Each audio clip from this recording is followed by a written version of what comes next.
রাজধানী ঢাকা সহ সারা দেশে চলছে অপারেশন ডেভিল হান্ট। আর একে কেন্দ্র করে শোনা যাচ্ছে নানা আশা আশঙ্কা, আকাঙ্ক্ষা ও উদ্বেগের কথা। কিন্তু কি এই অপারেশন ডেভিল হান্ট? এ নিয়ে এত আলোচনাই বা কেন? জেনে নেওয়া যাক।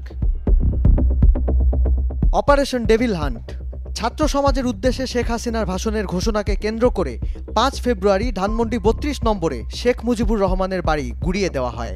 দেশের বিভিন্ন স্থানে ছড়িয়ে পড়ে সহিংসতা। পরিস্থিতি নিয়ন্ত্রণে আনতে না পারলে রাষ্ট্রের স্থিতিশীলতাই হুমকির মুখে পড়ে যাবে। উঠে আসে এমন উৎকণ্ঠার কথাও। আইন শৃঙ্খলা বজায় রাখতে প্রধান উপদেষ্টার আহ্বানের পরও 7 ফেব্রুয়ারি রাতে গাজীপুরে সংঘাতের ঘটনায় আবার উত্তপ্ত হয়ে ওঠে পরিস্থিতি। 8 ফেব্রুয়ারি শনিবার স্বরাষ্ট্র মন্ত্রণালয়ে আইন শৃঙ্খলা বাহিনীগুলোর সমন্বয়ে একটি জরুরি সভা অনুষ্ঠিত হয়। সে সভার সিদ্ধান্ত অনুযায়ী মধ্যরাত থেকে মাঠে নামে যৌথ বাহিনী। শুরু হয় operation devil hunt.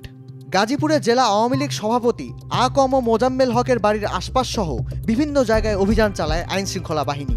Gazipur police জানায়, রাতভর অভিযানে পতিত আওয়ামী লীগ সরকারের সাথে সম্পর্কিত অনেককে আটক করা হয়েছে। ঢাকা সহ সারা দেশে সতর্ক অবস্থানে আছে আইন শৃঙ্খলা বাহিনী। বিভিন্ন জায়গায় বাড়তি ফোর্স মোতায়েন করা হয়েছে বলেও জানিয়েছে পুলিশ।